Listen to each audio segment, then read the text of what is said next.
The lights were too bright. Alice couldn't breathe. Her name echoed through the room like a death sentence. And now, gentlemen, our final offering of the evening.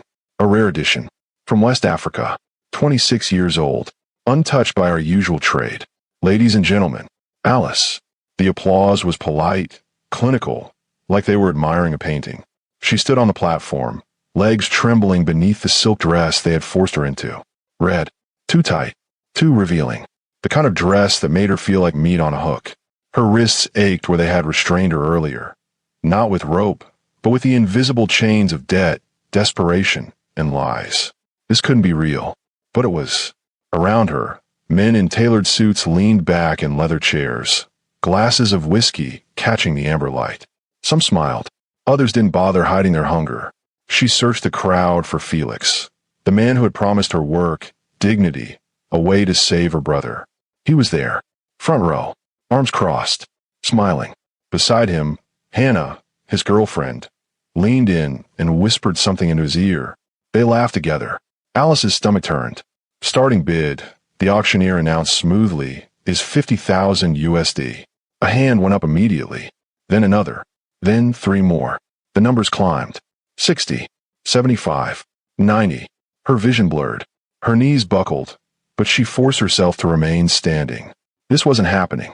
This wasn't happening. But the gavel was real. The voices were real. The men bidding on her body, her future, her life, they were real. Then, from the shadows at the back of the room, a hand rose. Slow, deliberate, unhurried. The room fell silent. Even the auctioneer hesitated. 200,000, a voice said.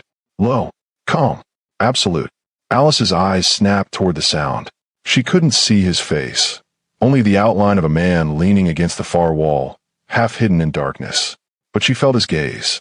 It burned through the room, through the crowd, through her. The auctioneer cleared his throat. 200,000 from a gentleman in the back. Do I hear? 300,000. A fat old man interrupted, standing now, his smile gone. The man in the shadows didn't move. 500,000, he said. Gasps rippled through the room. 600, the fat old man spat. 1 million. The room erupted into whispers. Alice's heart pounded, so hard it felt like it might tear through her chest. The fat old man stared at the man in the shadows, rage twisting his features. But he didn't raise his hand again. He couldn't. The auctioneer's gavel came down with a crack that echoed like a gunshot. Sold. Alice's knees finally gave out. 2 men in black suits appeared at her sides, lifting her gently but firmly, guiding her off the platform. She turned her head, searching for the man who had bought her. But he was already gone. If you're already hooked, hit that subscribe button, because this story is just getting started. And trust me, you won't want to miss what happens next. 6 months earlier, Alice had been a different woman. Not hopeful. Hope was a luxury she couldn't afford, but functional. Surviving. She worked 2 jobs in Seoul. One at a late-night convenience store, the other cleaning offices before dawn. Her apartment was the size of a closet. Her meals consisted of instant noodles, and her phone screen was cracked in 3 places. None of that had mattered, because her brother was alive. Her brother was 12 years old, sick since birth. He had a rare blood disorder that required treatments most hospitals couldn't even pronounce, let alone afford.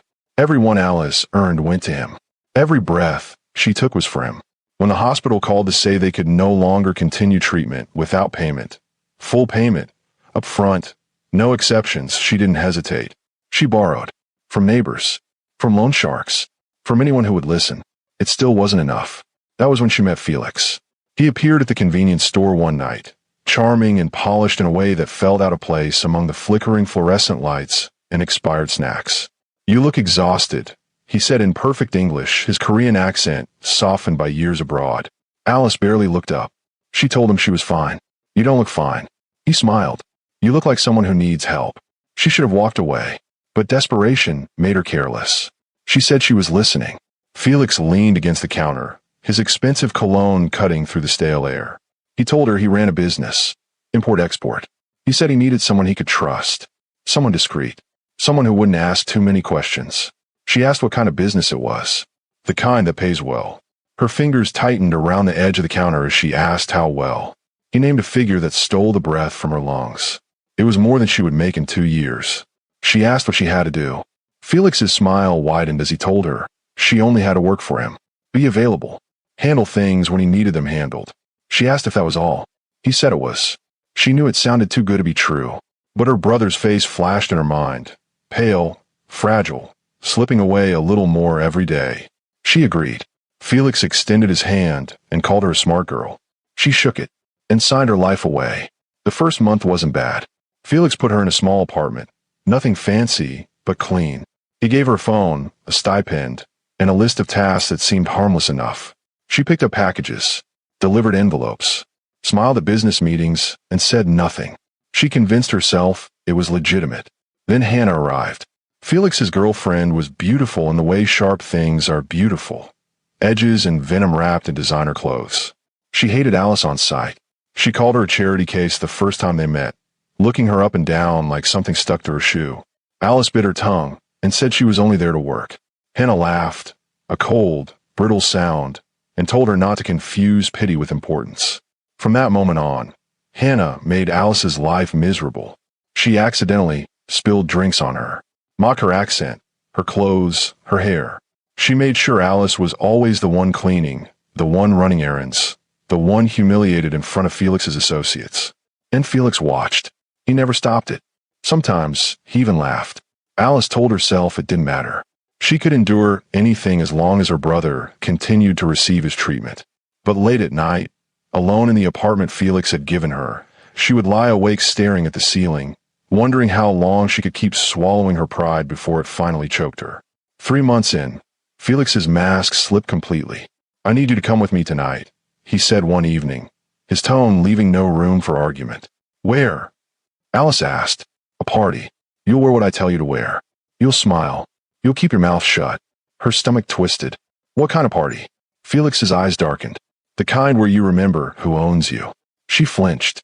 "You don't own me." He stepped closer, crowding her space. "Don't I? Who paid your brother's hospital bills? Alice? Who gave you a roof over your head? Who's keeping you from ending up back on the street?" Her throat tightened, the words lodging painfully there.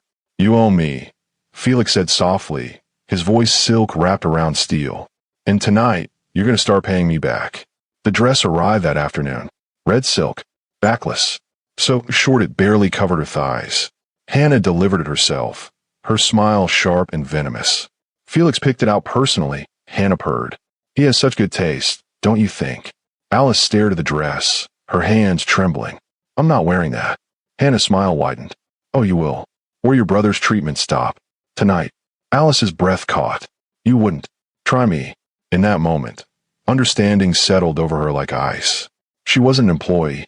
She was a possession. That night, Felix drove her to a mansion on the outskirts of Seoul, the kind of place that didn't exist on maps and wasn't meant to be found. Inside, the air was thick with cigar smoke and expensive perfume. Men in tailored suits drifted through rooms lined with crystal chandeliers and marble floors, their laughter low and predatory. Alice felt every eye on her as Felix led her through the crowd. "Stay close," he murmured, "and smile." She tried. Her skin crawled with every passing second. They entered a large room where the lights were dim, velvet chairs arranged in neat rows facing a raised platform at the front. It looked like a theater. It felt like a trap. Felix guided her into a seat near the front, his grip tight on her arm. "What is this?" Alice whispered. Felix didn't answer. The lights dimmed further. A man in a tailored suit stepped onto the platform, a microphone in hand. "Gentlemen," he said smoothly, "welcome to tonight's exclusive event." Alice's pulse quickened. "We have a rare selection for you this evening," the man continued. "Items you won't find anywhere else." Items. Her stomach dropped. The man gestured toward the side of the stage. A woman was led out, young, shaking, dressed in white. The auctioneer smiled. "Our first offering." And with cold, creeping horror, Alice realized exactly what kind of party this was. Alice couldn't move. She couldn't breathe. She couldn't think. The woman on the stage was crying silently, her shoulders shaking as men called out numbers, as if she were livestock. 40,000. 50. 65. The gavel came down. Sold. The woman was led away, and another replaced her. Then another. Then another. Alice's hands clenched around the armrests so tightly her knuckles turned white. This can't be real. This can't be real. But Felix's hand resting on her thigh told her otherwise. "Relax," he whispered, his breath hot against her ear. You're not on the roster. She jerked away from him. What? His smile was cruel. Not tonight, anyway. Her blood turned to ice. You brought me here to show you what happens when people don't pay their debts, Felix said calmly. You owe me, Alice. And I always collect. Hannah leaned over from the seat beside him, her eyes glittering with malice. Don't worry, sweetheart, she cooed. You'll get your turn soon enough. Alice shot to her feet, her chair scraping loudly against the floor. Every head in the room turned toward her. Felix's hand snapped out, gripping her wrist hard enough to bruise. Sit down. Let go of me, Alice said, her voice shaking. Sit down, or I'll make a call right now, and your brother's machines get unplugged. Her vision blurred with tears. She sat. She stayed. She watched. And with every passing second, the truth settled deeper into her bones. She wasn't going to escape this. The final woman was led off the stage.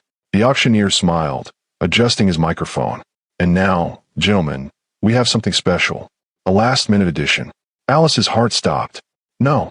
From West Africa. 26 years old. Educated. Elegant. And completely unspoiled. Felix stood, yanking Alice to her feet. She struggled against him. No. No, you said. I lied. Felix said simply. Hannah laughed. A bright, delighted sound. Goodbye, Alice, she sang. It's been fun. Two men in black suits appeared at Alice's sides, their grips firm but not brutal. She fought anyway. Please, she gasped, her voice breaking. Please, I'll do anything. I'll work harder. I'll. Felix leaned in close, his voice soft and final. You already are working. This is your job. And then she was on the platform. The lights were too bright. The room was too quiet. And Alice, strong, stubborn, surviving Alice, shattered. The auctioneer's voice cut through the silence. Starting bid is 50,000 USD. Hands went up. Numbers climbed. Alice couldn't hear them anymore. All she heard was the roar in her ears, the pounding of her heart, the silent scream trapped in her throat. She looked down at Felix. He was smiling. Hannah was smiling too. They were enjoying this. And in that moment, something inside Alice hardened. She hated them. Not the passive, swallowed down kind of hate. The kind that burned. The kind that promised revenge. But what could she do? She was powerless. Alone. Already sold. Then, 200,000. The voice came from the back of the room. Low. Steady. Unfamiliar. Alice's head snapped toward the sound. A man stood in the shadows, half hidden by the dim lighting. She couldn't see his face, but she felt his presence like a shockwave. A fat old man stood abruptly, his smile faltering. 300,000, he said sharply. The man in the shadows didn't hesitate. 500,000. Gasps rippled through the crowd. Alice's breath caught. The fat old man's jaw clenched. 600. 1 million. The room erupted into whispers. The fat old man stared toward the back, rage twisting his features, but he didn't raise his hand again. He couldn't. The auctioneer brought the gavel down hard. Sold to the gentleman in the back. Felix laughed, low and menacing. I'm rich, he said. Alice's knees buckled. The men in black suits caught her before she hit the floor, steadying her as they guided her off the stage. She twisted around, searching for the man who had bought her. But he was already gone. They took her to a car. Black. Expensive. Silent. Alice sat in the back seat, her hands trembling in her lap, her thoughts spiraling out of control. Who was he? What did he want? Was this better or worse? The driver said nothing. The city lights blurred past the window, streaks of gold and white against the dark. And Alice felt the last shreds of her old life slipping away. The car pulled up to a house. No, a compound. High walls rose around it. Iron gates sealing the entrance, security cameras watching from every angle. Alice's stomach twisted. Of course. Another prison. The driver stepped out and opened her door, gesturing for her to get out. She did, her legs weak, the dress still clinging to her like a second skin she desperately wanted to tear away. The front door opened. A woman stepped out, older, elegant, with kind eyes that seemed at odds with the cold, fortified place behind her. Come inside, the woman said gently. You must be exhausted. Alice hesitated. Where is he? He'll see you when you're ready, the woman replied. For now, let's get you cleaned up. Alice wanted to argue, to demand answers, but she had no fight left. She followed the woman inside. The house was different, not opulent in the loud, excessive way Felix's spaces had been. This place was restrained, controlled. Every piece of furniture, every painting, every detail looked deliberate, chosen with care.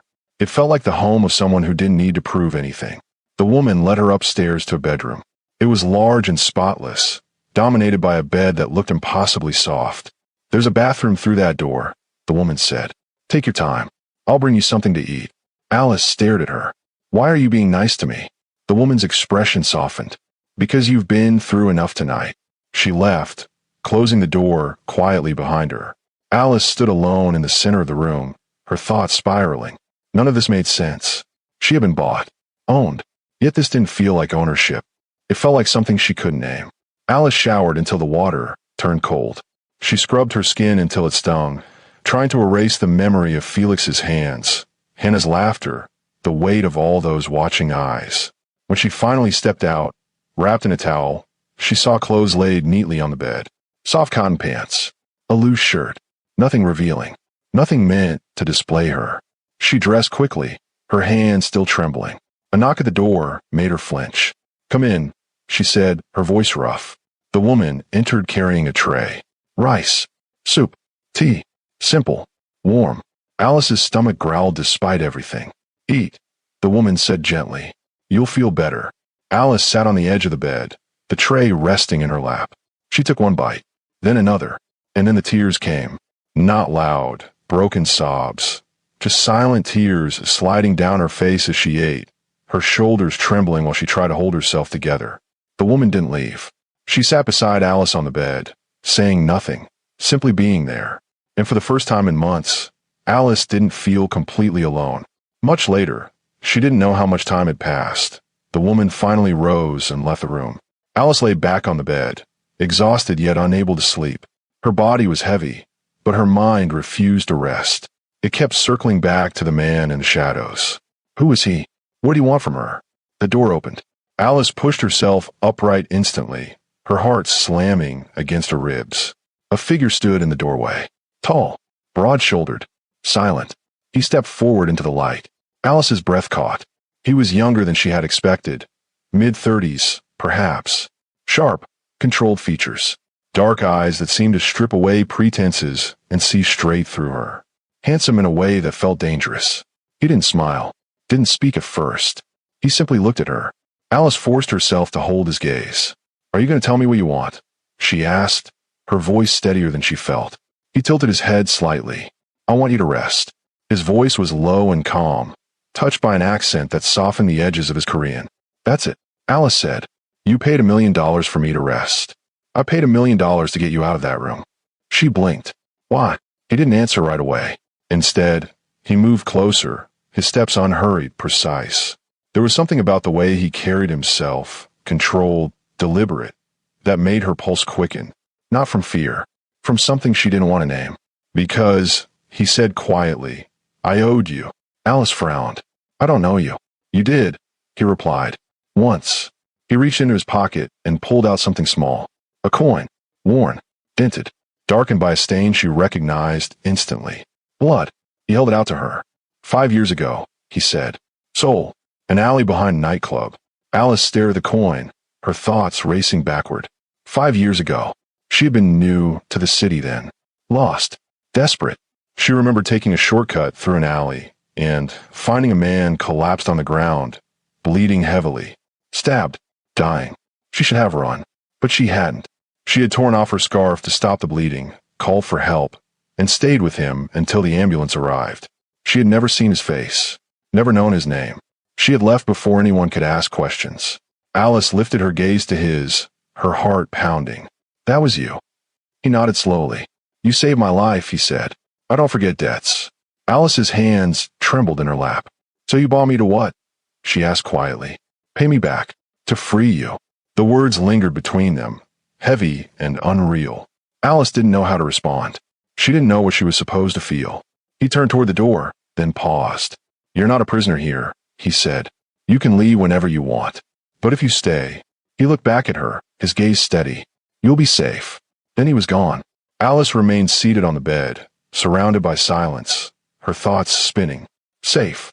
She realized she had almost forgotten what that word meant. Alice didn't sleep that night. She lay in the unfamiliar bed, staring up at the ceiling, replaying everything over and over again. The auction, the man in the shadows, the coin. You saved my life. Years ago, she had helped a stranger because it had been the right thing to do. Nothing more. She had never expected gratitude, never expected anything in return. Certainly not this. As the first light of dawn slipped through the curtains, one thought slowly settled in her mind. She was free. Felix didn't owe her anymore. The debt was gone. Her brother's treatments were covered. Mrs. Shin had told her that the night before, almost casually, as if $1 million medical bill meant nothing at all. Alice could walk out the front door right now and never look back. So why didn't she? Morning came quietly. Alice found clothes laid out in the closet. Simple, comfortable, unmistakably her size. She dressed and made her way downstairs, guided by the smell of coffee. The kitchen was enormous but warm, sunlight pouring through floor-to-ceiling windows. Mrs. Shin was already there, moving calmly as she prepared breakfast. "Good morning," she said with a genuine smile. "Did you sleep?" "Not really," Alice admitted. Mrs. Shin nodded, unsurprised. "It takes time. Sit. Eat." Alice sat at the kitchen island as a plate was set in front of her. Food she didn't remember asking for, but suddenly needed. "Where is he?" Alice asked. "Mr. Park is working," Mrs. Shin replied. "He's always working." "Mr. Park." "Park Chan-woo," Mrs. Shin said, her tone respectful. "Most people just call him Park." Alice repeated the name silently. "Park Chan-woo, the man who had saved her. What does he do?" Alice asked carefully. Mrs. Shin's expression remained calm, but something unreadable flickered in her eyes. "He's a businessman." Alice recognized a non-answer when she heard one. "What kind of business?" Mrs. Shin met her gaze directly. "The kind that keeps you safe. The kind that makes men like Felix very, very afraid." Alice's pulse quickened. She didn't finish the sentence. She didn't have to. Mrs. Shin placed a cup of coffee in front of her. "Mr. Park is many things," she said quietly. "But he is not a monster, and he will never hurt you." Alice wanted to believe that. But once, she had believed Felix too. 3 days passed. Alice saw Park only in brief moments. He would appear in the mornings, dressed in dark suits that looked like they cost more than everything she owned combined. He would nod at her, ask if she needed anything. She would say no, and then he would leave. It was strange. He never touched her, never demanded anything, never stayed in the same room for more than a few minutes. It was the opposite of everything she had ever experienced with Felix, and it unnerved her. On the 4th night, Alice found him in his study. The door was open. He sat at his desk, reviewing documents, a glass of whiskey untouched beside him. She knocked softly. His eyes lifted, surprise flickering across his face before his expression smoothed into neutrality. "Alice, do you need something?" "Answers," she said, stepping inside. He gestured to the chair across from his desk. She sat, her heart hammering. "You said I could leave whenever I want," Alice said. "You can. Then why do I feel like a prisoner?" Park's jaw tightened slightly. "You're not." "I know," Alice interrupted, "but I don't understand any of this. You paid $1 million for me. You're giving me everything, and you won't even tell me why." Park leaned back in his chair, studying her. "I told you why. You saved my life. People don't do this for strangers who helped them once, years ago," Alice said. "There's something else. So tell me, who are you really?" Silence stretched between them. Finally, Park spoke. "Have you heard of the Jade Syndicate?" Alice's blood ran cold. Everyone in Seoul had heard of them. The most powerful criminal organization in South Korea. Untouchable. Ruthless. Run by ghosts no one had ever seen. "You're..." Alice's voice faltered. "I run the Southern Territories," Park said calmly. "Arms. Information. Protection. Import-export." Alice's mind raced. "Felix works for you." "Felix works for himself," Park said, his voice hardening. "He uses my name without permission. Takes liberties he was never granted. The auction was one of them." "You didn't know about it." "I thought I was bidding on land acquisitions and weapons," Park said. "When they announced you," his hands flexed. "I didn't know Felix had gone that far." Alice processed this slowly. "So you bought me to punish him?" "I bought you because the moment I saw you on that platform, I knew exactly who you were," Park said. "The woman who saved me when I had nothing. Who asked for nothing in return. Who disappeared before I could even thank you." His dark eyes met hers. "I've been looking for you for 5 years, Alice." The confession hung in the air. Alice's breath caught. "What?" Park stood, moving to the window, his back to her. Because I don't forget, he said quietly. And because I owe you everything. Alice rose as well, her legs unsteady. You don't owe me anything. You saved my life when I was nobody. Park interrupted, turning to face her. When I was bleeding out in an alley after a deal gone wrong. When anyone else would have walked past. You stayed. His voice dropped lower. Do you know what that's worth in my world? Loyalty. Selflessness. Those things don't exist. But you gave them freely. Alice's throat tightened. I didn't do it for a reward. I know, Park said.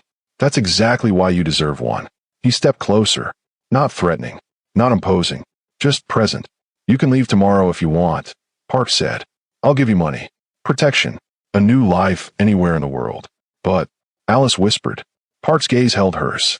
But if you stay, I will give you something else. What? Revenge. The word shot electricity down Alice's spine. Against Felix? Against everyone who hurt you. Park said. Felix. Hannah. Everyone in that room, who looked at you like you were nothing. Alice's hands trembled. Why would you do that? Park's expression didn't change, but something burned in his dark eyes. Because no one touches what's mine. Alice's pulse skyrocketed. I'm not yours. No. Park agreed quietly. Not yet. The words shouldn't have affected her. But they did. Heat flooded her cheeks. Her chest. Lower. She had been treated like property for months. But this felt different. This felt like a choice. What do you want from me? Alice asked, her voice barely steady. Park moved closer, until she could feel the heat radiating off him, smell the faint trace of his cologne. I want you to heal, he said.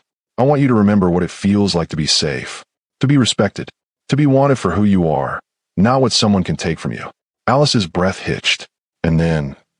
Park's voice dropped to a near whisper. And then, if you want me, I'm yours. Alice couldn't move, couldn't speak. The space between them pulsed, electric, impossible. Park stepped back, breaking the moment. Think about it, he said. You have time. He returned to his desk, dismissing her gently. Alice left the study on shaking legs. For the first time since the auction, she felt something other than fear. She felt desire. Days passed, turning into a week. Alice explored the compound, read books from Park's library, and talked with Mrs. Shin. She tried to ignore the way her heart leapt every time Park entered her room. The way her skin heated when his gaze lingered a second too long. The way she found excuses to be near him. He never pushed, never demanded. But the tension between them grew thicker each day. One evening, Alice found him in the garden. He was smoking, staring at nothing, tension etched into every line of his body. Can't sleep? She asked. He turned, a flicker of surprise crossing his face. Never can, he admitted. Alice moved closer, wrapping her arms around herself against the cool night air. What are you thinking about? She asked. Park took a long drag from his cigarette, exhaling slowly. How to destroy a man without killing him. Alice's pulse quickened. Felix. Park nodded once. He needs to pay for what he did to you. But death is too easy. Too quick. What are you planning? She asked. A smile curved his mouth. Cold, beautiful, and terrifying all at once. Everything.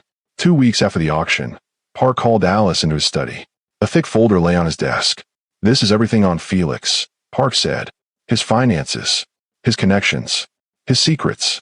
Alice opened the folder, flipping through pages of documents, photographs, and bank statements.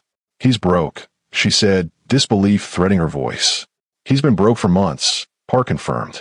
The auction was his last desperate attempt to cover his debts. Debts he owes to very dangerous people. People like you? Alice asked. Worse, Park replied calmly. People who don't care about honor or rules.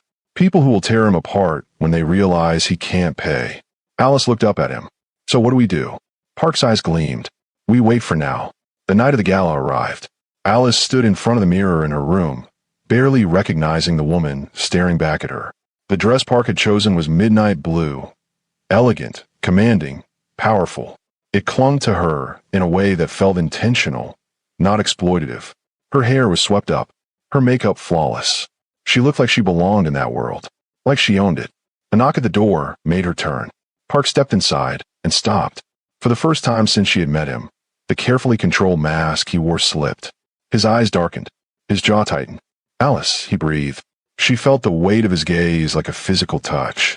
Is it too much? She asked, suddenly uncertain. Park crossed the room in 3 long strides, stopping directly in front of her, close enough that she had to tilt her head back to meet his eyes. "You're perfect," he said roughly. Alice's breath caught. Park lifted his hand slowly, deliberately, giving her every chance to pull away. She didn't. His fingers brushed her cheek, light as a whisper. "After tonight," he said quietly, "Felix will know exactly what he lost, and exactly who you belong to now." "I don't belong to anyone," Alice whispered. Park's thumb traced her lower lip. "No," he agreed. "You don't. But I'm hoping you'll choose to belong with me." The distinction sent heat flooding through her. "Park," she murmured. "Chan Wu," he corrected softly. "Call me Chan Wu." "Chan Wu," Alice repeated, tasting his name. His eyes flared, and then his mouth was on hers. The kiss was fire. Chan Wu's hand cupped the back of Alice's neck, firm but reverent, as if she were something precious he had finally been allowed to hold. His mouth moved against hers with a hunger restrained for weeks, and Alice felt herself melting into it, into him. Her hands found his chest, feeling the hard muscle beneath his shirt, the racing of his heart that mirrored her own. He pulled back slightly, breathing hard, his forehead resting against hers. "I've wanted to do that since the moment I saw you on that platform," he admitted roughly. Alice's fingers curled into his shirt. "Then why didn't you?" "Because you've been treated like property long enough," Chan Wu said, his voice low and raw. "I needed you to choose me. Not because you owed me. Not because you had nowhere else to go. But because you wanted to." Alice's heart thundered in her chest. "And if I choose you now?" Chan Wu's eyes darkened with an intensity that made her knees weak. "Then after tonight, after everyone sees exactly who you are now, I'm going to show you what it means to be worshipped instead of owned." Heat pooled low in Alice's belly. But before she could respond, Chan Wu stepped back, his control snapping into place like a steel door. "But first," he said, voice steady again, "we have a party to attend." He offered his arm. Alice took it, her body still humming with desire. The gala was everything Alice expected and worse. Crystal chandeliers, champagne fountains, women dripping in diamonds, men reeking of old money and older sins. They arrived together, but as they entered the grand foyer, Chan Wu's phone buzzed insistently. He glanced at it, expression darkening. "I need to take this," he said quietly. "Business that can't wait." Alice felt a flicker of nervousness. "Now." Chan Wu's hand found her waist, pulling her close for a brief moment. "5 minutes," he promised. "Go inside. Hold your head high. Remember, you're not the same woman they knew. You're stronger now." He pressed a kiss to her temple, his lips lingering. "And if anyone bothers you, I'll destroy them." The promise sent a shiver down Alice's spine, not from fear, but from the certainty in his voice. Chan Wu disappeared down a hallway, phone already to his ear, his voice dropping into rapid Korean.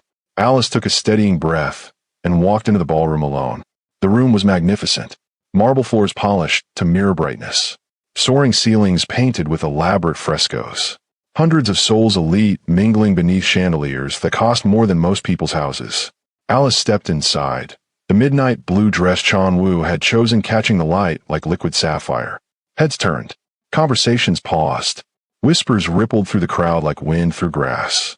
Alice ignored them, moving toward the bar with measured steps, her posture perfect. She had just accepted a glass of champagne from a bartender when she felt them approaching. The air seemed to chill. Felix and Hannah. Well, Hannah's voice cut through the ambient noise like a blade. "Look what the cat dragged in." Alice's hand tightened imperceptibly around her champagne flute, but she didn't turn immediately. She sipped first, savored it. Then slowly, she turned to face them. Felix looked exactly as she remembered. Handsome in that calculated way, his suit expensive, his smile cruel. But there was something else now, something strained around his eyes. Hannah stood beside him, draped in diamonds Alice knew were bought with dirty money, her beauty sharp and venomous. "Alice," Felix called, loud enough for nearby guests to hear, his tone theatrical and mocking. "I didn't realize they'd lowered the standards for attendance. How did you manage an invitation? Sleep with the event coordinator?" Polite laughter rippled from a few nearby guests. Alice met his gaze steadily. "I was invited, Felix, as a guest. You remember what those are, don't you? People who actually want to be here." Felix's smile tightened. "Still pretending to have a spine, I see. That's adorable." Hannah circled around Alice like a predator, her heels clicking sharply against the marble. "That dress," Hannah said with exaggerated concern. "It's nice. For you. Did you rent it?" I know a good secondhand shop if you need recommendations. More people were drifting closer, sensing drama. Phones subtly angled to capture whatever happened next. Alice kept her expression calm. The dress is mine, Hannah. But thank you for your concern. It's touching that you still think about me. Think about you. Hannah laughed, brittle and sharp. Honey, we barely remembered you existed until we saw you here. You were just, what was the word Felix used? Oh, right. Inventory. The word hit like a physical blow, but Alice refused to flinch. Felix stepped closer, emboldened by Hannah's cruelty and the growing audience. You really thought you could just disappear and reinvent yourself, he said, voice dropping in a false intimacy. Everyone here knows what you were, Alice. What you are. A charity case who thought she was worth more than the debt she owed. I pay my debt, Alice said quietly. Did you? Felix's eyes glittered with malice. Or did someone else pay it for you? Tell me, Alice, what exactly did you have to do to earn your freedom? I'm curious what the going rate was. The implication was clear. Disgusting. Several guests gasped softly, others leaning in with barely concealed interest. Alice felt heat rising in her chest. Not shame, but fury. You want to know what I did? Felix, she said, her voice gaining strength. I survived you. I survived your lies, your abuse, and your pathetic attempt to break me. That's what I did. Felix's expression darkened. Watch your mouth. Or what? Alice interrupted. You'll sell me again? Oh wait, you can't. Because you don't owe me anymore. You never really did. Hannah stepped forward, her face twisted with rage. You ungrateful bitch, she hissed. Felix gave you everything. A place to stay. Food. Purpose. And this is how you repay him? With disrespect. He gave me nothing, Alice said coldly. He trapped me, used me, and then tried to sell me like cattle to pay his debts. That's a lie, Felix shouted, drawing even more attention. The circle of onlookers had grown considerably now, smartphones openly recording. Alice felt the weight of dozens of eyes, but she didn't care anymore. She was done being silent. Is it a lie? Alice asked. Everyone here saw the auction 3 weeks ago. The exclusive event at the mansion on the east side. The one where women were sold to the highest bidder. Were you there, Mrs. Choi? She looked directly at a prominent socialite in the crowd, who went pale and looked away. How about you, Mr. Park? Alice continued, addressing a businessman. You were in the third row, if I remember correctly. The man's face flushed red as his wife turned to stare at him. You're delusional, Hannah spat. Am I? Alice met her gaze directly. Or are you just afraid of what happens when people find out the truth? That your entire lifestyle is funded by human trafficking? That every bag you carry, every trip you take, every piece of jewelry you wear is paid for with other people's suffering? Hannah's hand flew up. For a moment, Alice thought she was going to be struck. But Felix grabbed Hannah's wrist, pulling her back. That's enough, he said, voice shaking with barely controlled rage. He stepped so close to Alice she could smell the expensive cologne masking the stench of desperation beneath. You think you're clever, he said softly, viciously. You think because someone bought you that you're special now? You're still nothing, Alice. Just a whore with a new owner. The words hung in the air. Then Felix made his fatal mistake. He slapped her. The crack echoed through the ballroom like a gunshot. Alice's head snapped to the side, pain exploding across her cheek.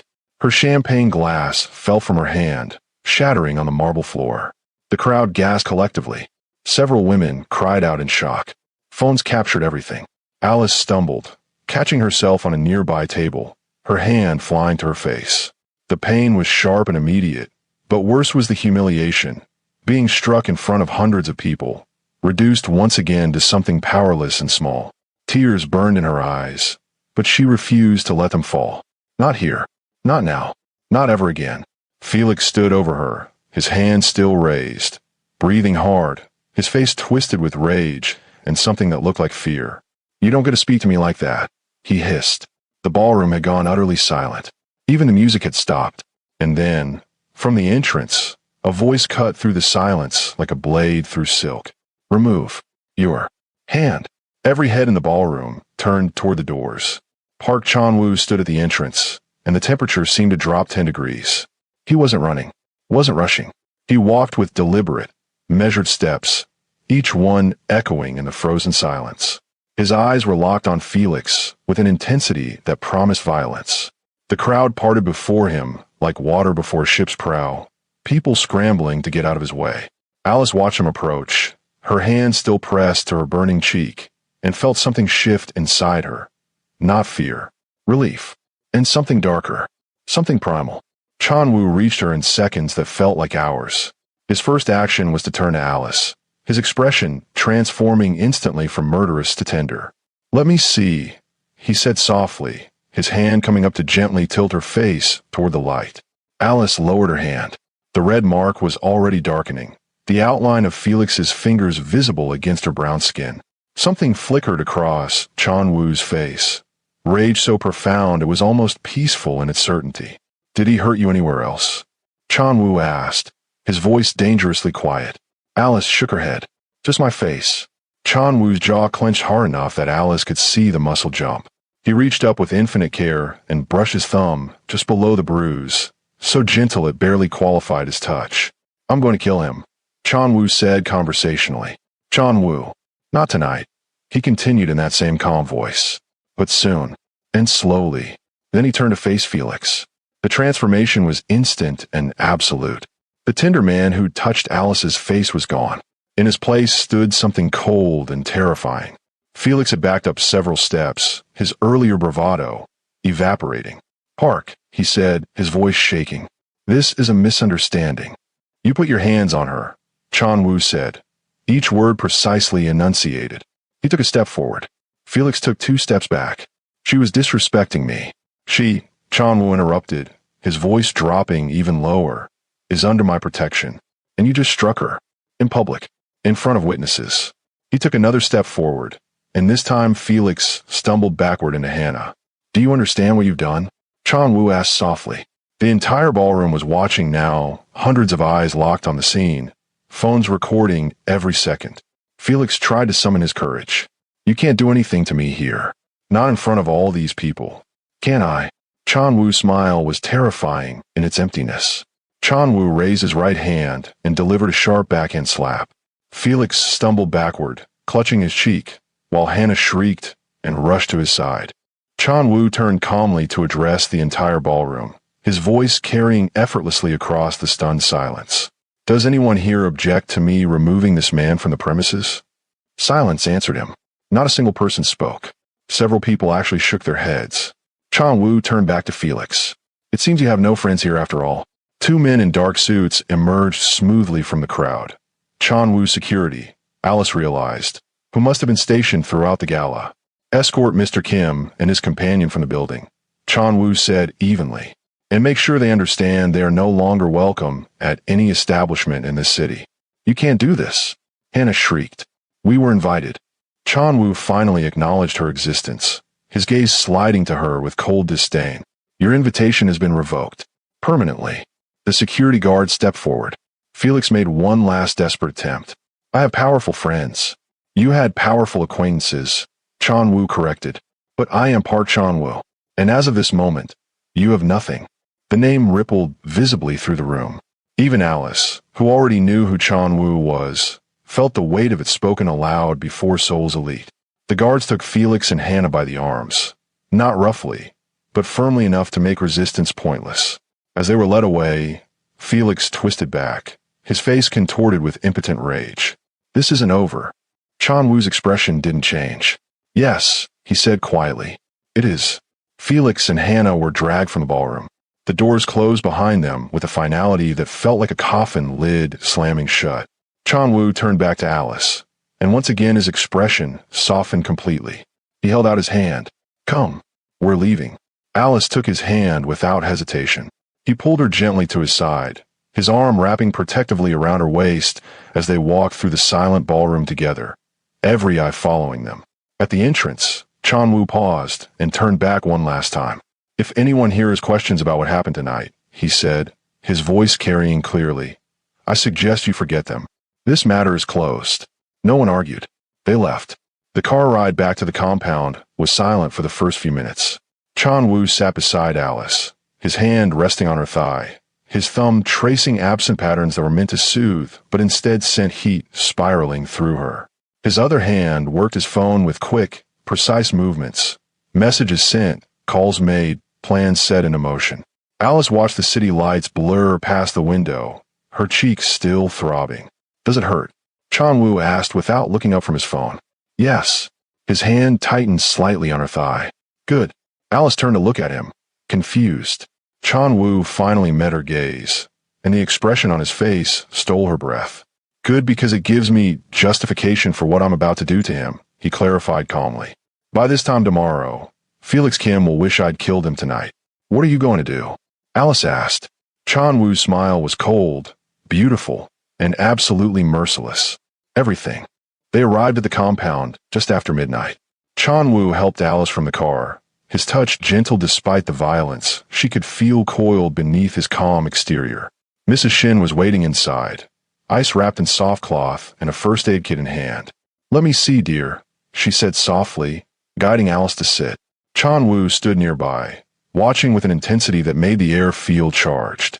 Mrs. Shin examined Alice's cheek with practiced efficiency, applying the ice with gentle pressure. It will bruise, she said matter-of-factly, but nothing is broken. You'll heal. Thank you, Alice murmured. Mrs. Shin patted her shoulder and left quietly, sensing the conversation that needed to happen. The moment they were alone, Chan-Woo moved.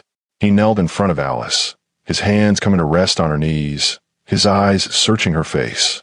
I should have been there, he said, his voice rough with guilt. I should have stayed by your side. You came when I needed you, Alice said. Not soon enough. His hands tightened slightly. He put his hands on you. Hit you. In front of everyone. Chan-Woo.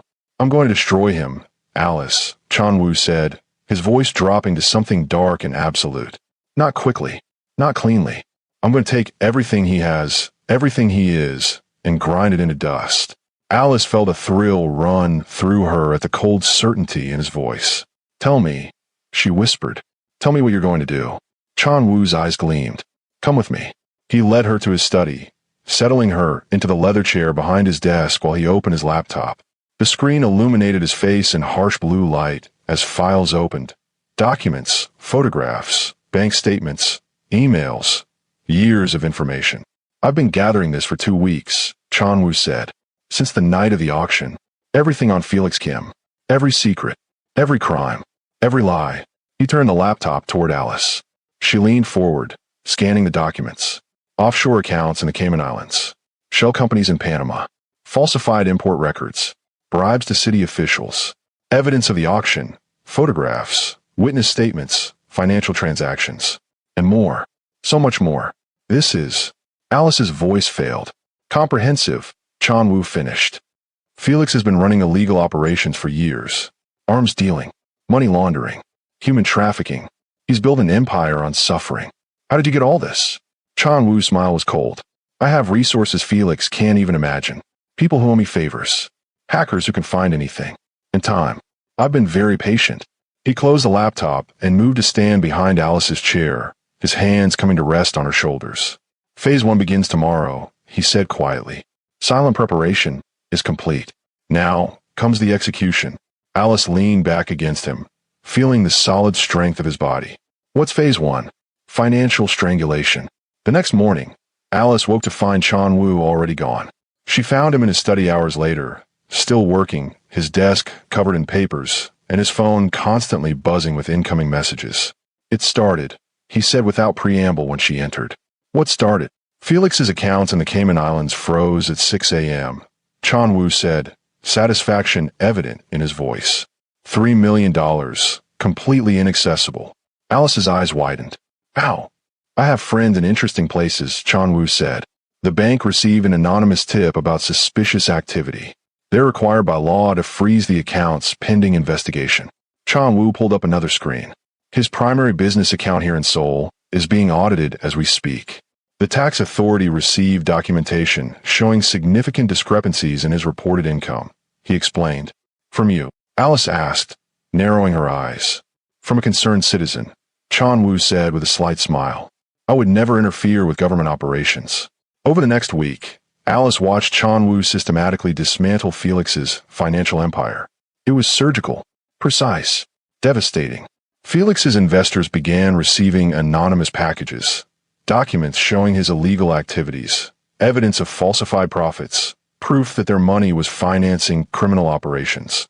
One by one, they withdrew their investments. His largest client, a shipping company, suddenly terminated their contract after irregularities were discovered in the billing. His line of credit at 3 major banks was revoked following routine reviews of lending practices. His properties, the office building, the luxury apartment, even his car, were all leveraged against loans he could no longer service.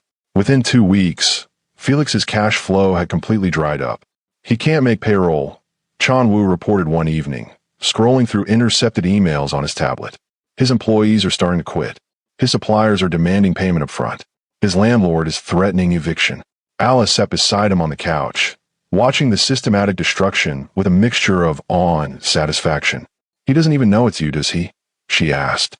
"He suspects," Chan Wu said, "but he can't prove anything. And more importantly, he can't stop it." Alice leaned against Chan Wu's shoulder, feeling the solid warmth of him. "What about Hannah?" Chan Wu's smile turned sharp. "Hannah's punishment is more personal, and it starts tomorrow." Hannah's world began to crumble in a different way. It started with her social media. Her carefully curated Instagram account, 425,000 followers, brand partnerships worth millions, was suddenly flooded with negative comments and accusations. Screenshots of private messages began appearing across multiple platforms. Messages where Hannah mocked Alice, called her racial slurs, and bragged about putting that charity case in her place. Within hours, the posts had gone viral. Korean netizens, notoriously unforgiving, tore into Hannah with savage efficiency.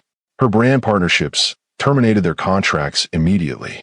Luxury companies removed her from their PR lists. Fashion shows uninvited her. "How did you get her private messages?" Alice asked, watching the social media meltdown in real time. "She uses the same password for everything," Chan Wu said. "Very poor security practices." More leaks followed. Evidence that Hannah had been sleeping with multiple married men, complete with hotel receipts and text message exchanges. Proof that her luxury lifestyle was entirely funded by Felix's illegal money. Screenshots showing she'd faked credentials about her education and background. Within a week, Hannah had lost 200,000 followers. Her remaining brand deals evaporated. Her friends, other influencers and socialites, publicly distanced themselves from her. She became toxic overnight. "She tried calling me," Chan Wu mentioned casually one evening. 17 times. I didn't answer. "What does she want?" Alice asked. "To beg," Chan Wu said simply. "To negotiate. To offer me things in exchange for making it stop." "Are you going to make it stop?" Chan Wu looked at Alice, his expression serious. "Do you want me to?" Chan Wu asked. Alice thought about Hannah's cruelty, her mockery, her laughter as Alice had been sold. "No," she said quietly. "Let her fall." Chan Wu nodded, a hint of approval in his eyes. "As you wish," he said. 3 weeks after the gala, Felix and Hannah's social isolation was complete. Felix tried to attend a business conference he had been scheduled to speak at for months. His name had been removed from the program. When he showed up anyway, security refused him entry. "We're at capacity," they said, avoiding his gaze. The venue was half empty. He tried to meet with former business associates. Meetings were canceled at the last minute. Calls went unreturned. Emails bounced back. Hannah tried to attend a fashion show. She'd been front row for years. Her invitation had been revoked. When she showed up anyway, she was seated in the back. Then, halfway through the show, she was asked to leave. "We need the seat for someone else," they said. The seat remained empty for the rest of the show. They tried restaurants where they were once regulars. Tables were suddenly unavailable. They tried clubs where they'd once held VIP status. Their names weren't on the list. "Chan Wu," Alice said one evening, watching him work. "How are you doing this? How are you everywhere at once?" Chan Wu looked up from his laptop. "I'm not everywhere," he said, "but my reputation is. One word from me, and doors close. That's not power, Alice. That's respect earned through years of keeping my word and punishing those who cross me." He stood, moving to where she sat, his hands resting on the arms of her chair, caging her in. "Felix put his hands on you," Chan Wu said softly. "That means he put his hands on something of mine. And everyone in Seoul knows what happens to people who touch what belongs to Park Chan Wu." Alice's breath caught at the possessive intensity in his voice. "I don't belong to you," she whispered, though her body was saying something entirely different. "Not yet," Chan Wu agreed, his voice dropping lower. "But you will, when you're ready." When you choose me. His thumb brushed her lower lip. And when you do, Alice, I'm going to make sure you never regret it. Heat flooded through her, and she had to resist the urge to pull him down to her.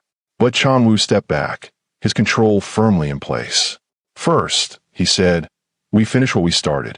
For weeks after the gala, the final phase began. Alice woke to find Chanwoo on the phone, speaking in rapid Korean, his expression grim but satisfied. When he hung up, he turned to her. It's done, he said. Felix was arrested an hour ago. Alice's heart jumped. For what? Everything, Chanwoo said. Human trafficking, money laundering, fraud, bribery. The prosecutors have enough evidence to put him away for 30 years. The evidence you gathered. Evidence that was anonymously submitted to the authorities, Chanwoo corrected, along with testimony from several of his former associates who decided cooperation was preferable to prosecution. He pulled up a news article on his tablet, showing it to Alice. The headline read, Prominent businessman arrested in human trafficking ring. Felix's photo stared out from the screen. The same handsome, confident face, now haggard and desperate in a police photograph. Alice read the article, her hands trembling slightly. Multiple charges, multiple victims, evidence of an organized operation spanning years. There were others, she said quietly. Other women, before me. 12 that we could document, Chanwoo said grimly. All of them have been contacted by authorities. All of them are willing to testify. Tears pricked Alice's eyes, not for herself, but for the women Felix had hurt and the lives he had destroyed. He's going to prison, Chanwoo said, moving to sit beside her. For a very long time. And the conditions won't be comfortable. I made sure certain information about his crimes reached the right people inside. Alice understood what that meant. And Hannah, she asked. Hannah is being investigated as an accessory, Chanwoo said. She knew about the trafficking. She participated. She helped him. He paused. She'll likely face charges too, though her sentence will be lighter since she wasn't the primary operator. Alice nodded slowly, absorbing it all. It was over. Felix was finished. Hannah was ruined. Justice, real justice, had finally been served. Thank you, Alice whispered. Chanwoo turned to face her fully, his hand coming up to cup her uninjured cheek. You never have to thank me for protecting you, he said softly. That's not something you earn, Alice. It's something you deserve. Then he kissed her. This kiss was different from the first. The first had been hunger and restraint finally breaking. This one was deeper, slower, certain. Chanwoo's mouth moved against hers with a tenderness that made her chest ache, his hands gentle as they framed her face. Alice melted into him, her hands finding his shoulders and sliding up into his hair. When they finally broke apart, both breathing hard, Chanwoo rested his forehead against hers. I want you, Alice, he said roughly. I've wanted you since the moment I saw you. But I need you to be sure. I need you to choose this. Choose me. Alice's heart thundered. For months, she had had no choices, no power, no voice. And now this dangerous, powerful man was giving her all three. I choose you, Alice whispered. I choose this. Chanwoo's eyes flared with something dark, possessive, and achingly tender. Then come with me, he said, standing and offering his hand. Alice took it without hesitation. He led her upstairs through the quiet house to his bedroom. Inside, he turned to face her, his expression serious. If you want to stop at any point, he said, we stop. No questions. No disappointment. You have all the power here, Alice. Always. Alice stepped closer, her hands resting against his chest. I don't want to stop, she said. I want you to show me what you promised. Show me what it means to be worshipped. Chanwoo's control shattered beautifully. Chanwoo undressed her slowly, reverently, his hands trembling slightly as he revealed each inch of skin. When she stood before him in nothing but the lamplight, he took a step back just to look at her. Perfect, he breathed. You're perfect. Heat flooded through Alice.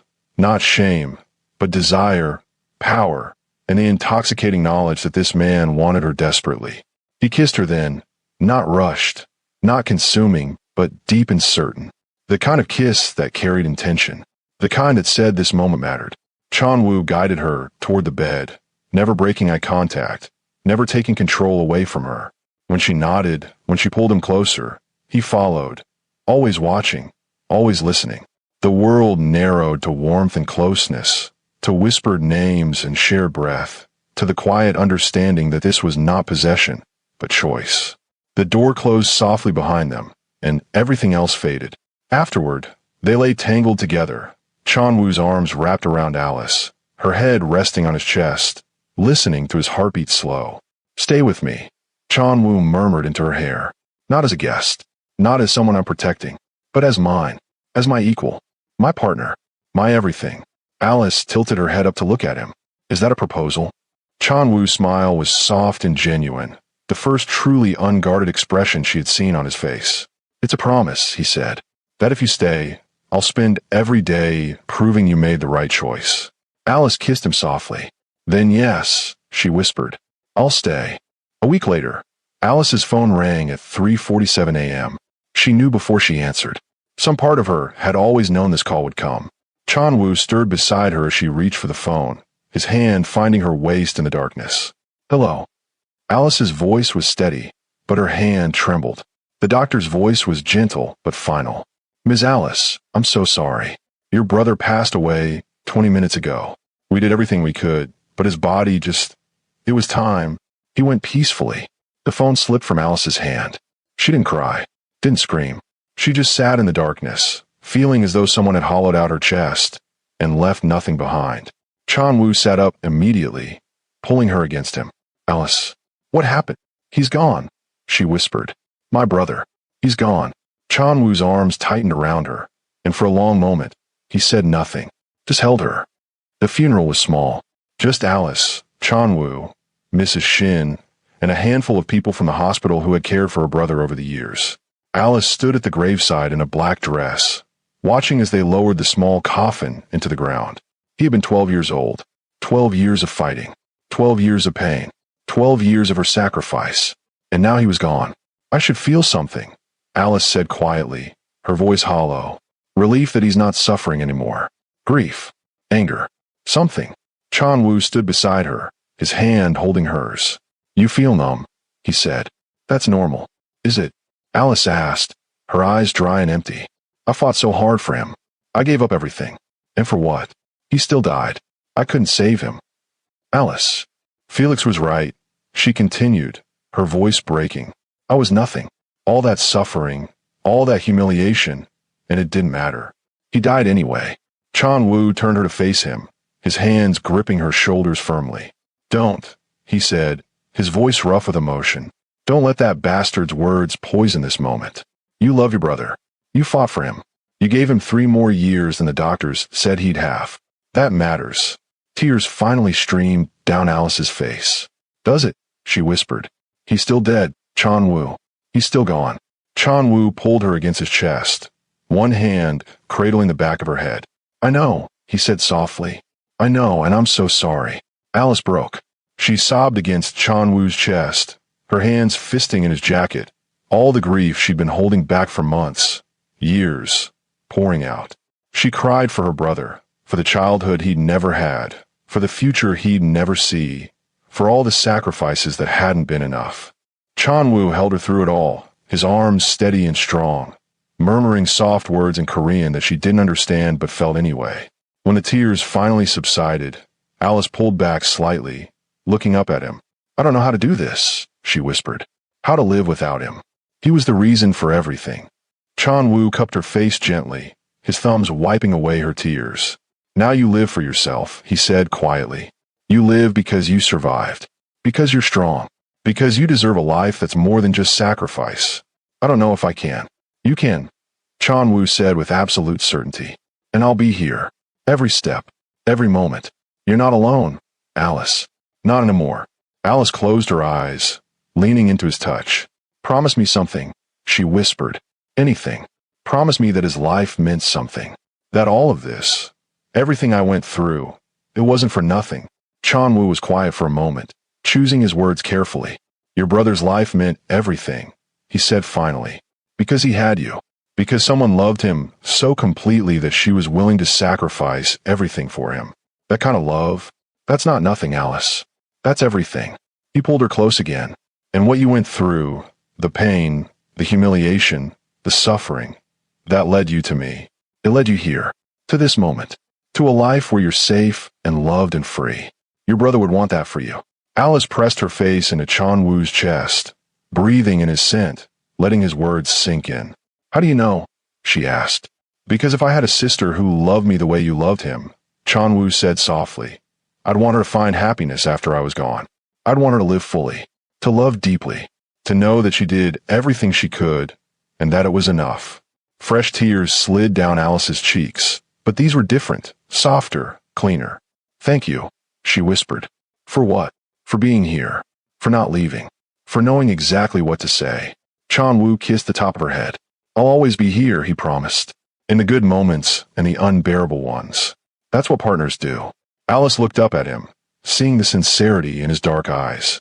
I love you, she said, the first time she had spoken the words aloud. Chan Wu's expression softened completely, all his usual control and danger melting away. I love you too, he said, more than I thought I was capable of. They stood together at the graveside as the sun began to set, holding each other against the weight of grief, loss, and love. And Alice realized something. Her brother's death didn't erase his life. Her sacrifices hadn't been wasted, and she was allowed to live now. Not just survive, but truly live, with a man who saw her worth, who protected her fiercely, who loved her completely. Let's go home, Chan Wu said softly. Alice nodded, taking one last look at her brother's grave. Goodbye, she whispered. I'll make you proud. I promise. Hand in hand with Chan Wu, she walked toward the future. 6 months later, Alice stood in front of the mirror in their bedroom, adjusting the simple white dress she had chosen. It wasn't a wedding gown. They had decided against a big ceremony. Just them, Mrs. Shin as witness, a quiet ceremony in the garden. No spectacle, no performance, just truth. A knock at the door made her turn. Chan Wu entered, stopping short when he saw her. Alice, he breathed. She smiled. Too much. Not enough, he said, crossing to her, his hands finding her waist. You're going to be my wife, and somehow that still doesn't seem like enough. Alice laughed, looping her arms around his neck.